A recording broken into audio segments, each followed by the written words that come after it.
how to change your Instagram username. I'm going to show you the step-by-step process here. If this video helps you, don't forget to subscribe to the channel. To change it, you'll need to click on your profile picture.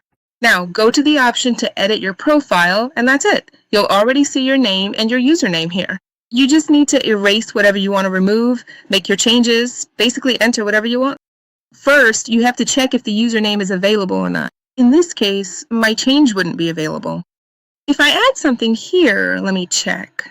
Now it's available. So if I want to make this change, I just need to click this icon here to update it. In this case, I can edit the username up to 5 times within 30 minutes. Okay?